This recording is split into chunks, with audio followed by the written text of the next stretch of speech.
Halo semuanya, saya Adita Satyadharma. Kali ini saya akan membahas seputar estetika. Estetika sendiri adalah renungan filosofis tentang seni. Estetika juga merupakan telaah tentang aktivitas mencipta dan kesenimanan, tentang apresiasi, kritik seni, hubungan seni, dan kehidupan. Dan juga tentang peran seni dalam dunia.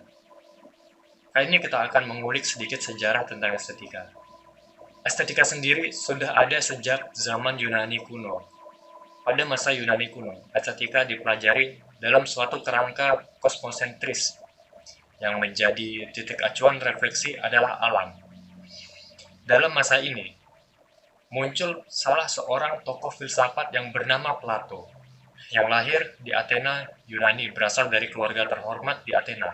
Plato dari keluarga bangsawan yang menghidupkan tradisi bersyair dan berminat kepada seni pertunjukan, yaitu teater.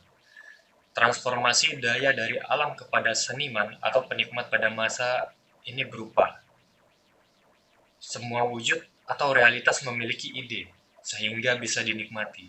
Alam atau benda memiliki bentuk dasar yang terstruktur sebagai rumusan atau formulasi geometris. Peniruan adalah mengenali atau mengetahui prinsip-prinsip keteraturan kosmik kepada kemampuan proses kreatif. Keindahan pada masa ini dimaknai seperti indah adalah terciptanya suatu keselarasan yang mengatasi sistem produksi atau penampilannya. Indah adalah daya yang mampu mengenalkan kontradiksi sebagai pasangan yang tidak terpisah dalam kesempurnaan. Indah adalah daya yang membangun rasa keindahan itu sendiri. Penguasaan keterampilan pada masa ini berupa seni musik, seni visual, dan seni sastra. Pada seni musik, terbagi menjadi lagu, tarian, pertunjukan instrumental, atau kombinasi ketiganya. Pada seni visual terdapat ukiran, arsitektur, lukisan, dan mozaik. Yang terakhir adalah seni sastra, yang pada saat itu berupa lirik, epik, puisi, dramatik, drama, dan juga dialog. Nah, ketika memasuki abad pertengahan, estetika berada pada kerangka teosentrisme. Agama Kristen membuka pandangan yang baru. Asas estetika bukanlah berupa alam atau kosmos seperti pada Yunani kuno, melainkan yang menjadi acuan adalah refleksi estetis tentang Tuhan. Estetika pun menjadi cabang dari teologi. Keindahan bukan lagi menjadi nilai yang independen, melainkan percikan dari kesempurnaan ilahi. Keindahan indrawiyah menuju kontemplasi kesempurnaan Tuhan. Keindahan sejati berada di wilayah Tuhan, ditangkap lewat intelek atau intuisi mistik. Ada 3 syarat keindahan pada masa ini. Yang pertama, integritas atau kelengkapan. Yang kedua, harmoni, selaras, dan proporsional. Dan yang ketiga, kecemerlangan, jelas, dan terang. Salah satu tokoh pada masa ini adalah Thomas Aquinas. Menurut dia, keindahan adalah subjektif sekaligus objektif. Subjektif menyenangkan objek, objektif sempurna dan proporsional. Beralih dari abad pertengahan, kali ini kita akan memasuki zaman Renaissance. Pada masa ini, acuan estetis kembali mengacu kepada zaman Yunani kuno. Estetika Renaissance tolak ukurnya adalah manusia. Manusia benar-benar ditinggalkan menjadi manusia otonom yang menentukan nilainya sendiri. Salah satu tokoh pada masa ini adalah Leon Battista Alberti. Dia berteori tentang estetika bahwa keindahan harus berhubungan dengan harmoni antar bagian-bagian. Keindahan identik dengan tingkat harmoni tertentu.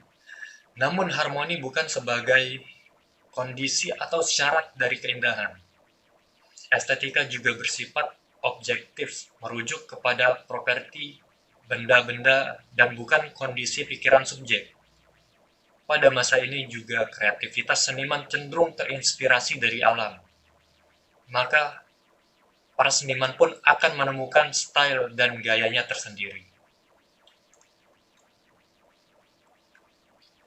Selain Alberti, ada tokoh lain pada zaman Renaissance, yaitu Leonardo da Vinci. Leonardo selain dikenal sebagai seniman, dia juga dikenal sebagai seorang ilmuwan pada masa itu.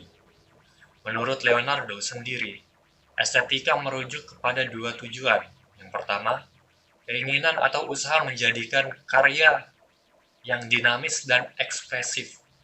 Dan yang kedua yaitu keinginan untuk menampilkan keindahan yang membawa ketenangan. Dua tujuan itu disatukan secara harmonis agar karya menjadi sempurna. Sedangkan pada zaman modern, pemikiran estetika menuju kepada antroposentrisme, yaitu manusia menjadi titik pusat, titik tolak, dan titik gerak penyelidikan. Selanjutnya, pada zaman postmodern, estetika menonjolkan daya subjektivitas seniman dan bersifat terbuka menjadi masa runtuhnya batasan antara seni dan penikmat tinggi, seni dan penikmat rendah. Dan yang terakhir adalah zaman kontemporer. Pada zaman ini masa dihilangkannya sekat antara berbagai kecenderungan artistik ditandai dengan meluburnya batas-batas antara seni visual, teater, tari, musik. Terkadang dalam proses kreatifnya memanfaatkan teknologi mutakhir. Cukup sekian dari saya. Terima kasih dan sampai jumpa.